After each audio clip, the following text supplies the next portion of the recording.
History books tell us the American frontier was built by brave men with 6 shooters on their hips and determination in their hearts. But what they don't tell us is how many faces were deliberately erased from those pages. Leave her. She's ruined. No decent man would take her now. A colored man touching a white woman. They'll hang him for sure. What happens when society abandons a woman at her most vulnerable moment? And what kind of courage does it take for a man to stand against not just hatred, but the very laws of his time? The story you're about to hear wasn't meant to survive. It was meant to be buried, forgotten, like so many truths from our past. But some stories refuse to stay silent. If you think you know the Old West, prepare to have your understanding changed forever. Before we dive in, if this is your first time here, I share untold stories of black heroes from America's past on the Black Rancher channel. These are the stories that were deliberately erased from our history books, but deserve to be heard. Hit subscribe now and ring that bell so you never miss these powerful tales that history tried to silence. Now let's journey back to Wyoming Territory, 1878, and witness a moment of extraordinary courage that changed 2 lives forever. Wyoming Territory, September 1878. The Union Pacific train pulled into Laramie Station with a screech of brakes and a billowing cloud of steam that momentarily obscured the wooden platform. Gabriel Blackwood stood at the edge of the crowd, his tall figure draped in a long duster despite the late summer heat. At 35, he cut an imposing figure, broad-shouldered and strong from years of ranch work, with intelligent eyes that missed nothing beneath the brim of his worn cavalry hat.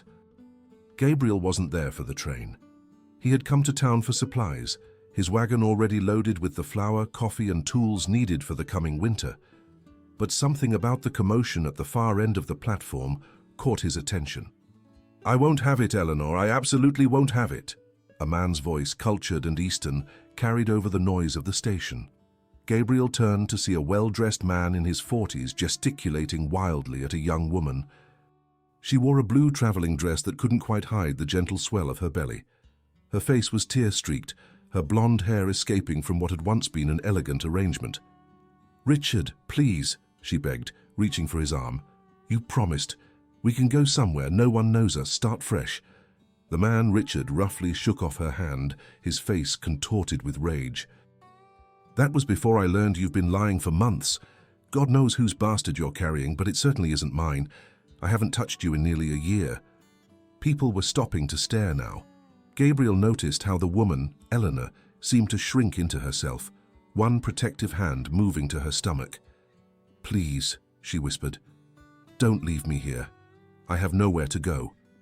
Richard laughed, a cruel sound that made Gabriel's jaw tighten. "You should have thought of that before you opened your legs for some other man. I'm returning to Boston, alone." He turned to the small crowd that had gathered. "Does anyone here want a ruined woman? No? I didn't think so." With that, he boarded the train, leaving Eleanor standing alone on the platform, her single trunk beside her. The conductor called the final boarding, and with a lurch, the train began pulling away. Gabriel watched as the woman's composure finally broke. She sank onto her trunk, shoulders shaking with silent sobs. The crowd began dispersing, some with disapproving glances, others with pity, but none offering help. "Shameful business," muttered Mr. Peterson from the general store, shaking his head as he passed Gabriel. "Best not get involved, that woman's trouble." Gabriel said nothing, his eyes still on Eleanor. The platform had emptied now, leaving her alone as the afternoon sun began its descent toward the distant mountains. The station master emerged from his office, eyeing the woman with visible discomfort. "Ma'am," he said, clearing his throat, "station closes at sundown. You can't stay here overnight." Eleanor looked up, her face pale. "Is there a hotel nearby? I have some money." The station master's expression said everything. No respectable establishment in Laramie would take in an obviously pregnant woman traveling alone. "There's a place down by the saloons," he said finally. "But I wouldn't recommend it for a lady." Gabriel had seen enough. He stepped forward, boots heavy on the wooden platform. "Ma'am," he said, removing his hat as he approached, "if you'll permit me, I can offer assistance." Both Eleanor and the station master turned, startled by his deep voice. Gabriel saw the station master's eyes narrow with disapproval, saw Eleanor's momentary confusion followed by hesitation. "I have a ranch about 10 miles outside of town," Gabriel continued, keeping a respectful distance. "There's a cabin on my property that's clean and empty. You'd be safe there until you decide what you want to do." The station master sputtered. "Now see here, Blackwood, you can't just—" "I believe the lady can make her own decisions," Gabriel interrupted, his voice calm but firm. His eyes never left Eleanor's face. "Ma'am, I understand your caution. You don't know me. But I promise you, on my honor, that my offer comes with no expectations, just a safe place to rest and figure out your next steps." Eleanor looked at him, really looked at him, for the first time. She saw a tall black man with kind eyes and work-hardened hands, a man who, unlike everyone else on that platform, had stepped forward instead of away. "Why would you help me?" she asked softly. Gabriel's answer was simple. "Because everyone deserves kindness, especially when they're at their lowest. And because I know what it's like to be judged without being known." Eleanor glanced around the empty platform, at the darkening sky, at the town beyond that offered her nothing but judgment. Then she looked back at Gabriel Blackwood and made her choice. "I'm Eleanor Hayes," she said, rising to her feet with as much dignity as she could muster. "And I would be grateful for your help, Mr. Blackwood." The journey to Gabriel's ranch was quiet. Eleanor sat beside him on the wagon bench, her trunk secured in the back among his supplies. As they left Laramie behind, the land opened up before them, rolling grasslands stretching toward distant mountains, painted gold by the setting sun. "It's beautiful," Eleanor said softly, breaking the silence for the first time since they'd departed. Gabriel nodded. "That's why I chose this land. No matter what troubles come, that view makes them seem smaller." "How long have you lived here?" she asked, one hand absently cradling her stomach. "Almost 10 years now," Gabriel replied. "Came west after the war with what I'd saved from my army pay. Bought 100 acres when nobody else wanted this worthless land." There was a hint of pride in his voice. "Now Raven Creek Ranch is over 600 acres, best grazing land in the territory." Eleanor studied his profile. "You built all this yourself?" "With these 2 hands," Gabriel confirmed. "And a lot of help from the good Lord above." He glanced at her. "What about you, Mrs. Hayes? What brought you west?" Eleanor's face clouded. "It's Miss Hayes, actually. Richard and I weren't married, though he promised we would be." She looked down at her hands. "I was a teacher in Boston. Richard was on the school board. He talked of marriage, of adventure in the West, said we'd build a new life in Colorado." Her voice grew bitter. "All lies, as it turns out." "The baby?" Gabriel asked gently. "Not his, as you heard." Eleanor's chin lifted slightly. "I made a mistake with someone else after months of Richard's broken promises. I'm not proud of it, but I won't apologize for this child. They deserve life and love regardless of how they came to be." Gabriel nodded, respect warming his gaze. "That's courage, Miss Hayes." The wagon crested a rise, and Eleanor gasped. Before them lay Raven Creek Ranch, a sturdy 2-story cabin with a wide porch, several well-built outbuildings, and a large barn. A creek wound through the property, its banks lined with cottonwoods.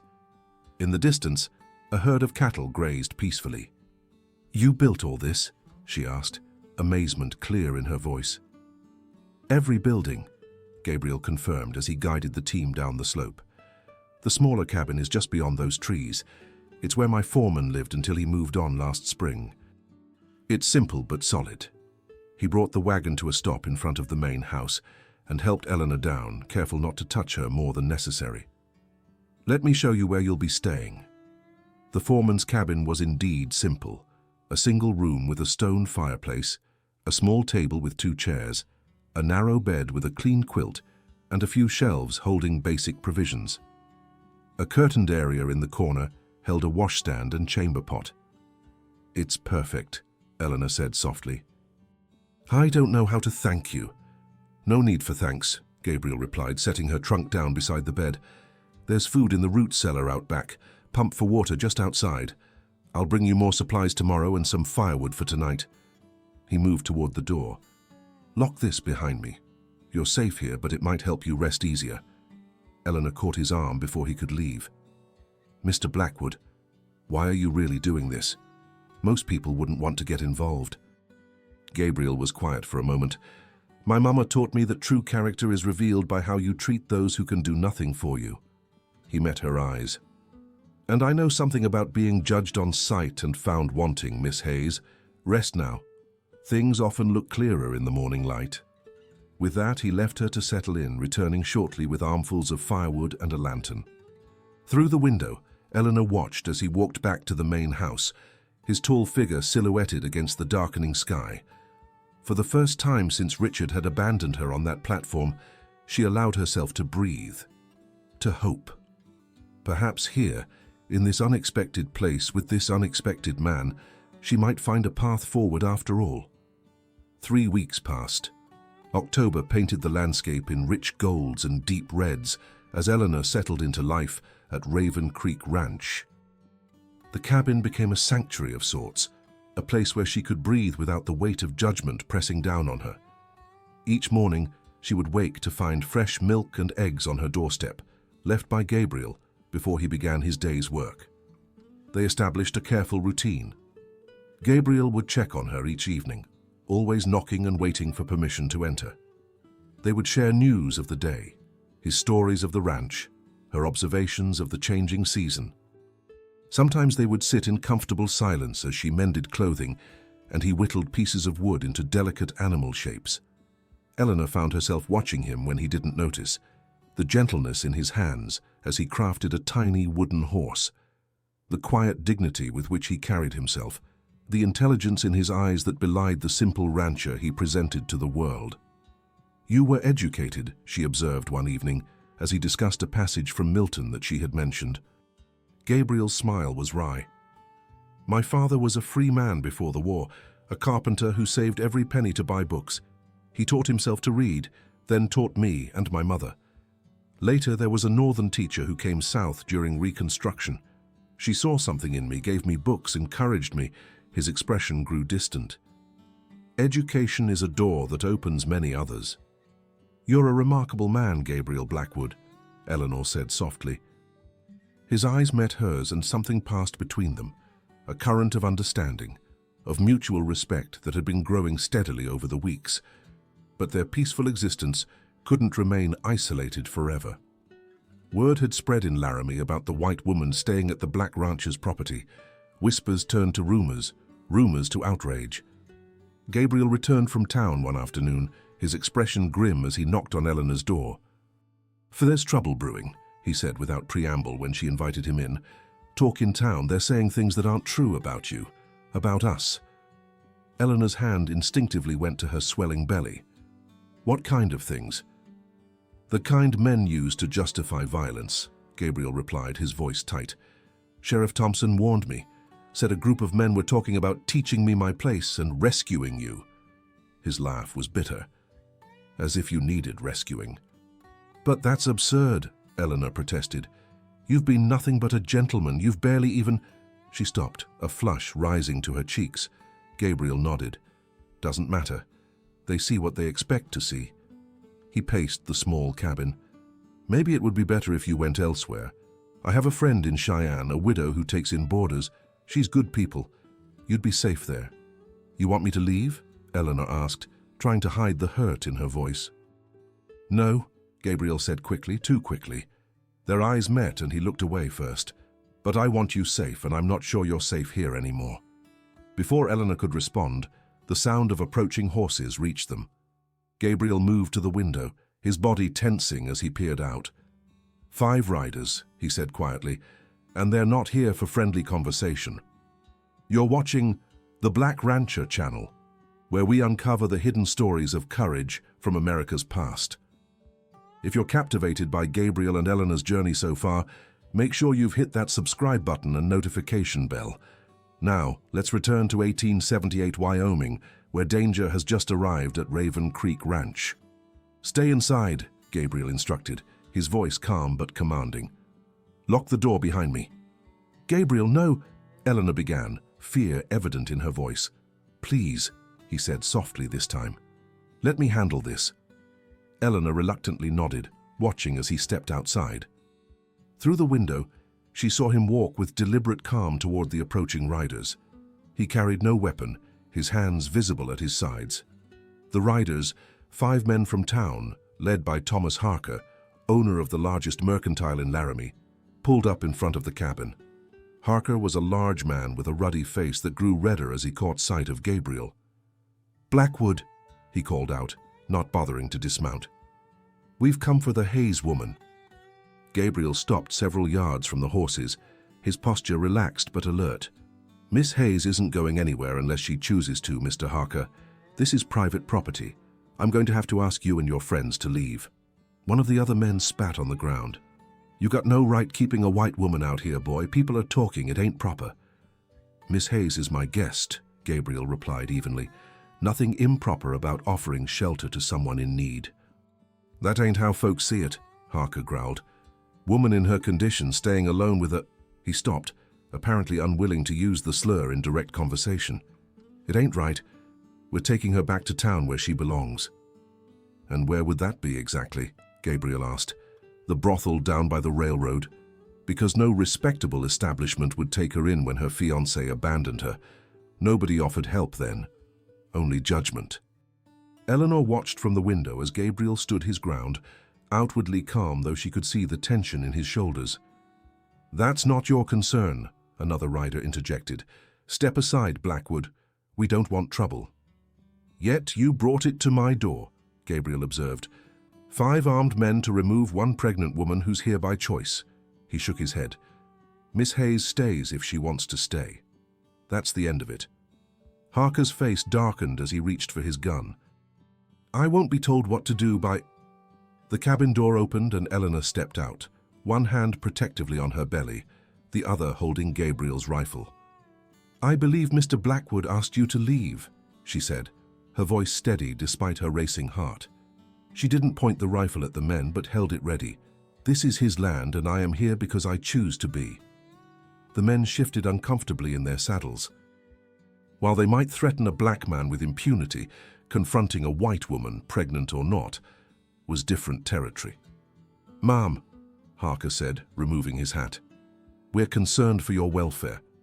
It isn't proper, you being out here alone with the only person in this territory who showed me Christian charity," Eleanor interrupted. "Mr. Blackwood has been a perfect gentleman. He gave me shelter when everyone else, including men like yourselves, turned their backs." Her eyes flashed with indignation. "Where was your concern when I was abandoned at the station? Where was your offer of help then?" The men exchanged uncomfortable glances.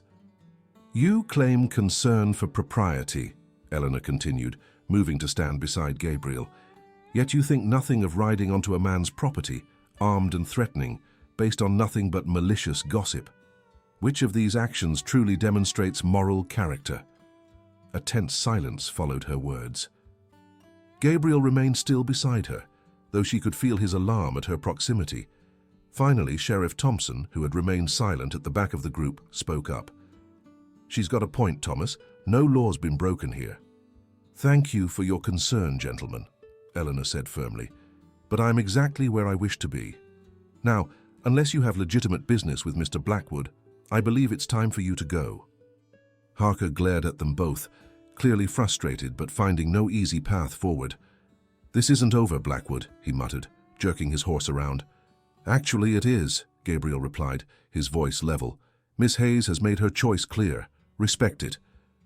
The riders departed, dust rising behind them as they galloped away. Only when they were out of sight did Gabriel turn to Eleanor, his expression a mixture of admiration and concern. "That was either very brave or very foolish," he said quietly. Eleanor lowered the rifle, suddenly aware of how badly her hands were shaking. "Perhaps a bit of both. I couldn't let you face them alone." Gabriel took the rifle gently from her hands. "Thank you," he said simply. "Not many would stand beside a black man against their own kind." "You're not just a black man to me, Gabriel," Eleanor replied, her voice soft but firm. "You're the most honorable person I've ever known. She looked toward the horizon where the riders had disappeared. Will they be back? Gabriel sighed. Maybe, but not today. He looked down at her, worry evident in his eyes. This changes things, Eleanor. They'll spread word of what happened here. The rumors will only get worse. Eleanor met his gaze steadily. Then let them talk. I'm not leaving unless you ask me to. Something shifted in Gabriel's expression. A softening, a surrender to a truth he'd been fighting. I don't want you to go, he admitted quietly. But staying makes your life more difficult. My life was difficult the moment Richard left me on that platform, Eleanor replied with a small smile. At least here, the difficulty has purpose. She placed her hand lightly on his arm. And good company. As they stood together in the fading afternoon light, both knew that a line had been crossed. Not the one their accusers had imagined, but something equally profound. A choice to stand together regardless of what came next. Winter arrived early that year. November brought heavy snows that blanketed Raven Creek Ranch in pristine white, isolating them further from town and its judgments. Eleanor's pregnancy advanced, her belly now full and round as the baby grew strong within her. The incident with Harker and his men had changed something between Gabriel and Eleanor. The careful distance he had maintained began to diminish. Their evenings together lengthened, filled with conversations that ranged from literature to philosophy to dreams of the future. He taught her about ranching. She shared her knowledge of teaching. They discovered a shared passion for learning, for questioning the world as it was and imagining how it might be. Have you thought about what you'll do after the baby comes? Gabriel asked one evening, as they sat before the fire in his main house. The weather had turned treacherous, and he had insisted she stay in the more substantial building until the blizzard passed. Eleanor's hands rested on her belly, feeling the strong kicks of her child. I've been considering opening a small school, she admitted. There are enough children in the outlying farms who can't make it to town regularly. Their education suffers for it. Gabriel nodded thoughtfully. There's that old McPherson property about a mile east, been abandoned since old Jim died last spring, has a good solid house that could be converted. I couldn't afford to buy property, Eleanor said with a rueful smile. You wouldn't need to, Gabriel replied. I've been thinking of expanding. That land would connect nicely to the east pasture. The house would just be sitting there otherwise. Eleanor studied his face in the firelight. You're offering to buy the land so I can use the house for a school? If you wanted, Gabriel said, suddenly seeming self-conscious, it would be good for the community. Good for you. Good for... He trailed off, but his eyes dropped briefly to her belly. Gabriel Blackwood, Eleanor said softly. Are you offering to help raise my child? The question hung in the air between them, weighted with all the things they had never said aloud. All the feelings that had grown in the shelter of their shared solitude. I'm offering whatever you're willing to accept, Gabriel finally answered, his voice low. A place to teach, a place to raise your child, a friend to help when needed. He met her eyes. Or more if you wanted it, though I know what that would mean for you, for both of you. Eleanor knew exactly what he meant. A white woman and a black man. The scandal would be enormous, the obstacles nearly insurmountable. And yet, I've been thinking, she said carefully, about what truly matters in this life, about the kind of world I want my child to know. She reached across the space between them, taking his weathered hand in hers. You showed me kindness when no one else would. You've given me shelter, respect, friendship. You've never asked for anything in return. I never would, Gabriel assured her. I know, Eleanor smiled. That's why I trust you. That's why I... She hesitated, then continued with quiet certainty. That's why I love you, Gabriel. Not out of gratitude or necessity, but because of who you are. Because of the man I've come to know. Gabriel's intake of breath was sharp. Eleanor, the world will not make it easy for us. The world has never made anything easy for me, she replied with a gentle laugh. Nor for you, I imagine. Perhaps it's time we stopped letting the world decide what's possible. Outside, the blizzard raged, but within the sturdy walls of Gabriel's home, something bloomed that had been growing roots for months. a love built on respect, understanding, and shared courage. "What will we tell your child?" Gabriel asked, his fingers tentatively entwining with hers. Eleanor's smile was radiant. "That they were born into love. That family isn't always what others expect it to be, but what we make it. That courage isn't the absence of fear, but the determination to move forward despite it." In the firelight, Gabriel finally allowed himself to hope for a future he had never imagined possible. "It won't be easy," he repeated. "The things most worth doing rarely are," Eleanor replied, squeezing his hand, "but we'll face it together." 3 weeks later, as the first light of dawn broke over the snow-covered landscape, Eleanor Hayes gave birth to a daughter, 7 pounds of perfection with her mother's blue eyes and a dusting of dark curls. Gabriel paced outside the bedroom where the midwife from the neighboring ranch attended Eleanor, his heart pounding with worry and hope in equal measure. When finally invited in, he approached the bed with reverence. Eleanor sat propped against pillows, exhausted but radiant, the tiny bundle cradled in her arms. "Gabriel," she said softly, "meet Margaret Rose Blackwood. If you'll have us both, that is." Tears filled his eyes as he knelt beside the bed, one finger gently touching the baby's perfect cheek. "I'd be honored," he whispered, "more than you know." In that moment, in a snowbound ranch house in Wyoming territory, a family was born. Not of blood or convention, but of choice and courage and love. A family that would face countless challenges in the years to come, but would meet them together, standing firm like the mountains that watched over Raven Creek Ranch. And when spring came, bringing with it new life and possibilities, Gabriel Blackwood and Eleanor Hayes were married in a simple ceremony beside the creek that gave the ranch its name. The witnesses were few, a circuit preacher with progressive views, the midwife and her husband, a handful of friendly neighbors who had come to respect the unusual couple. Margaret Rose was baptized the same day, held in the strong arms of the man who would raise her as his own, the man who had stepped forward when everyone else stepped back, the man who had taught her mother that true courage often comes in the quietest moments of choosing kindness over judgment, love over fear. As the seasons turned and years passed, the story of the black rancher and the abandoned pregnant woman became legend in those parts, a testament to what is possible when we see past the boundaries others create, to the humanity that connects us all. What an incredible journey we've witnessed, from that fateful moment at Laramie Station to the creation of a family that defied all expectations. These are the untold stories of our shared past, stories that show us both how far we've come and how far we still have to go. If this story moved you, please hit that like button and share it with someone who needs to hear it. Your support helps ensure these hidden histories continue to be told. Subscribe to the Black Rancher channel for more powerful stories of courage, dignity, and love from America's diverse frontier past. Thank you for joining me on this journey.